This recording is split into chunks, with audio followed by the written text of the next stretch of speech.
Guys, samurai Jack की story एक बहादुर samurai Prince की है जो इविल शेप शिफ्टिंग डीमन अकू से लड़ता है। जब जैक अकू को हरा नहीं पाता तब अकू एक टाइम पोर्टल खोलता है और उसे फ्यूचर में भेज देता है, एक ऐसी डार्क दुनिया में जहां हर तरफ तबाही और डर होता है। इस अजीब फ्यूचर वर्ल्ड में जैक डेंजरस जगहों पर ट्रेवल करता है, पावरफुल एनिमीज से फाइट करता है और इनोसेंट लोगों की हेल्प करता है। अपनी मैजिकल स्वॉर्ड, जबरदस्त फाइटिंग स्किल्स और स्ट्रॉन्ग ऑनर के साथ जैक कभी होप नहीं छोड़ता।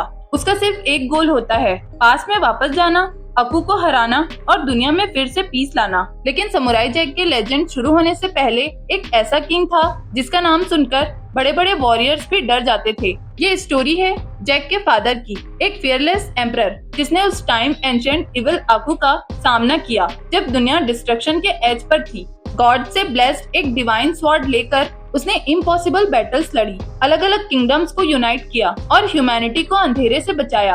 आज दुनिया समुराई जैक को हीरो के नाम से जानती है, लेकिन बहुत कम लोग उस महान वॉरियर के बारे में जानते हैं जिसने सबसे पहले अकू को चैलेंज किया था। तो तैयार हो जाओ गाइस, क्योंकि आज के इस वीडियो में मैं आपको बताने वाली हूँ एम्परर की एंटायर स्टोरी के बारे में। लेकिन गाइस, अगर आप इस चैनल पर नए हैं तो इस वीडियो को लाइक करें और चैनल को सब्सक्राइब कर बेल आइकन को भी प्रेस कर ले। तो बिना और देरी किए चलिए शुरू करते हैं।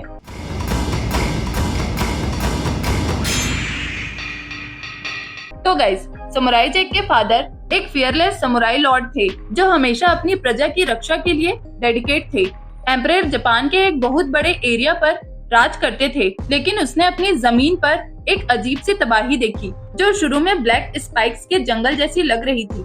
तब उन्होंने डिसाइड किया कि वो इस इविल को उसकी जड़ से खत्म करेंगे और उस इविल का सोर्स था एक जायंट ब्लैक कार जैसा लिक्विड पूल। उस वक्त एम्प्रेस जैक के साथ प्रेग्नेंट थी और उसने एम्परर से रिक्वेस्ट की कि वो न जाए और अपनी फैमिली के बारे में सोचे। लेकिन एम्परर अपनी रिस्पॉन्सिबिलिटीज को बहुत अच्छे से समझता था। उसे पता था कि चाहे कुछ भी हो जाए वो इस इविल को अपने किंगडम को डिस्ट्रॉय नहीं करने दे सकता। आर्मर, वेपन और एक स्पेशल एलिक्सर लेकर जो कि इस इविल को डिस्ट्रॉय कर सकता था, एम्परर ने अपनी दुखी वाइफ को हग किया और अपने सिपाहियों के साथ जंगल की तरफ निकल पड़ा।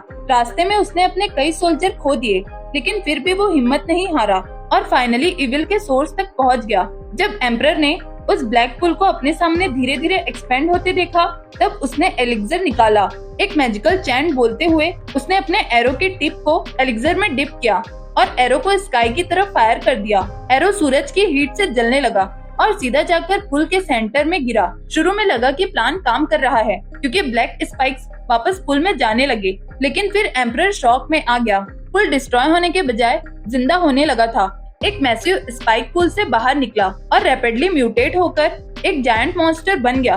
उस डीमन ने खुद को अकू बताया और एम्परर को थैंक्स बोला कि उसने उसे लाइफ दी, जबकि एम्परर ने क्लियरली कहा कि उसका इंटेंशन सिर्फ उस इविल को डिस्ट्रॉय करना था। गुस्से में एम्परर ने अकू को मारने की कोशिश की, लेकिन उसका हर अटैक फेल हो गया। जिन एरो से एम्परर अकू पर हमला करता था वो उन्हें एब्जॉर्ब कर लेता था और अकू ने एम्परर की स्वॉर्ड भी डिस्ट्रॉय कर दी थी। अकू ने गुस्से में आकर एम्परर को पनिश करने का डिसाइड किया। उसने एम्परर को ब्लैक पुल में खींच लिया और एक जायंट ट्री उगाकर एम्परर को उससे बांध दिया। फिर अकू ने एम्परर के होमलैंड पर अटैक कर दिया और एम्परर सिर्फ हेल्पलेस होकर सब कुछ देखते हुए चिल्लाता रहा। लेकिन जब लग रहा था कि अब सारी होप खत्म हो चुकी है, तब एक divine white legged horse emperor की हेल्प के लिए आया और उसे फ्री कर दिया। वो हॉर्स एम्परर को एक ऊंचे माउंटेन पर ले गया जहां रा, रामा और ओडिन उसके सामने अपीयर हुए। तीनों गॉड्स ने एम्परर को बताया कि उसे अकू को डिस्ट्रॉय करने के लिए चूज किया गया है। उन्होंने समझाया कि अकू को सिर्फ ह्यूमन स्पिरिट की स्ट्रेंथ और इंसानी अच्छाई से ही हराया जा सकता है। 3 मॉन्क्स का अवतार लेकर उन गॉड्स ने एम्परर के दिल की गुडनेस और फेथ से एक मैजिकल कटाना फोर्ज की।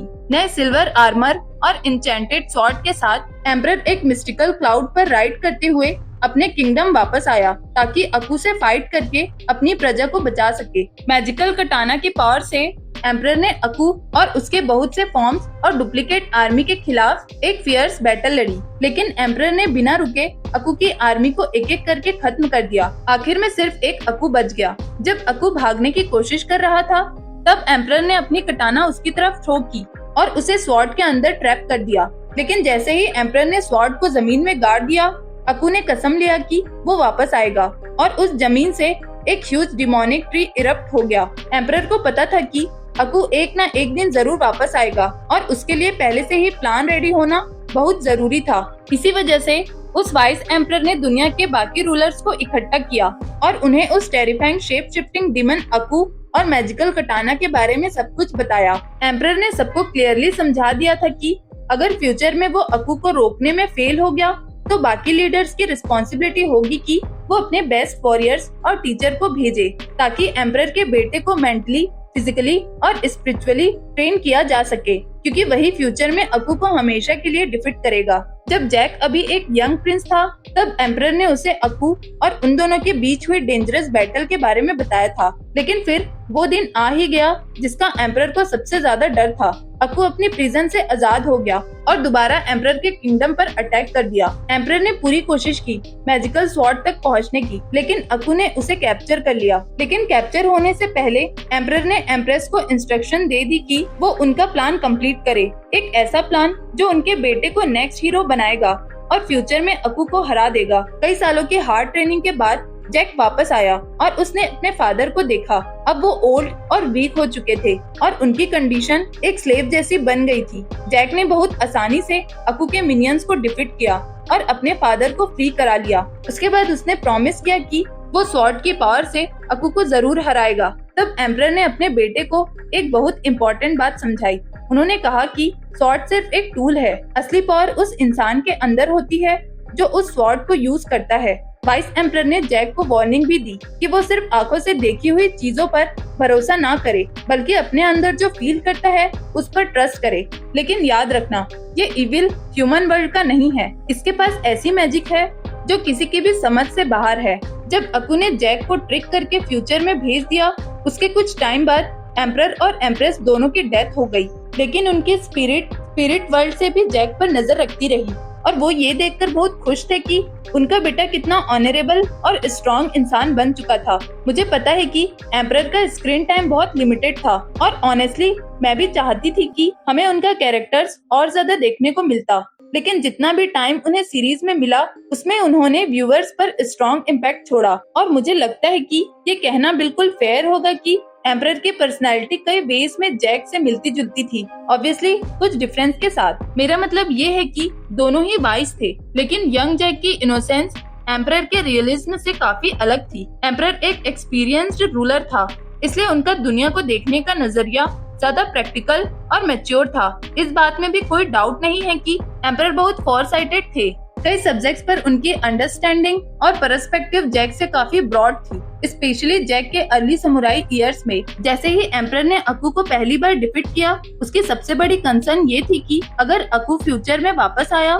तो उसे कैसे रोका जाए। और ऑनेस्टली मेरे हिसाब से वही एक ट्रूली वाइज और डिप्लोमेटिक रूलर की पहचान होती है। आप सोच रहे होंगे कि मैंने उसे डिप्लोमेट क्यों बोला, क्योंकि एम्परर ने बिल्कुल टाइम वेस्ट नहीं किया और दुनिया भर के किंगडम्स और कंट्रीज के साथ अलायंस बना लिया। सिर्फ इतना ही नहीं, उसने उनसे एक एग्रीमेंट भी किया था जहां उसने क्लियरली कहा कि अगर वो फ्यूचर में अकू को खुद नहीं हरा पाया तो उसे उनकी हेल्प की जरूरत पड़ेगी। और एक और इम्पोर्टेंट बात, भले ही जैक पूरी तरह ट्रेंड और प्रिपेयर्ड था, फिर भी एम्परर ने उसे वार्न किया था कि इविल से फाइट करना हमेशा उतना सिंपल नहीं होता जितना दिखता है। लेकिन जैक ने अपने फादर की वार्निंग इग्नोर कर दी और इसी वजह से अकू उसे ट्रिक करके फ्यूचर में भेजने में सक्सेसफुल हो गया। मुझे लगता है कि एम्परर एक कंप्लीट और ऑथोरिटेटिव फिगर को रिप्रेजेंट करता था, एक ऐसा इंसान जो पहले ही अकू का सामना कर चुका था और लाइफ के बहुत से लेसन्स सीख चुका था। वहीं जैक एक जर्नी पर निकला हुआ हीरो था जो धीरे धीरे अपनी मिस्टेक्स और एक्सपीरियंस से सीख रहा था। अपीयरेंस की बात करें तो एम्परर का लुक काफी हद तक ओल्ड जैक जैसा था। दोनों की आईज और हेयर स्टाइल सिमिलर थे, लेकिन कुछ नोटिसेबल डिफरेंस भी थे। एम्परर का एक्सपीरियंस जैक के सीरीज और हार्स एक्सपीरियंस के कंपैरिजन में ज्यादा काम और लाइटर लगता था, लेकिन सालों तक अकू का स्लेव बनकर रहने की वजह से एम्परर धीरे धीरे वीक और ओल्ड हो गया था। उसकी कंडीशन इतनी खराब हो चुकी थी कि वो अपने पुराने मैग्निफिसेंट और पावरफुल सेल्फ जैसे बिल्कुल नहीं लगता था। अपने प्राइम ईयर्स में एम्परर सच में बहुत पावरफुल था और मैं सिर्फ ये कैरेक्टर के लिए बायस्ड होकर नहीं बोल रही। एम्परर एक एक्सट्रीमली स्ट्रॉन्ग समुराई लॉर्ड था जो 3 गॉड से मिली मैजिकल स्वॉर्ड की हेल्प से अकू जैसे डेंजरस डिमन को फाइट करके हरा सकता था। उसकी स्वॉर्ड फाइटिंग स्किल्स काफी हद तक जैक के लेवल की थी और अगर मेरी पर्सनल ओपिनियन पूछो तो मुझे लगता है कि एम्परर अपने कटाना को यूज करने में जैक से भी ज्यादा स्किल्ड लगता था, लेकिन ऑब्वियसली ये सिर्फ मेरा पर्सपेक्टिव है। अगर आपका ओपिनियन अलग है तो कमेंट्स में जरूर बताना।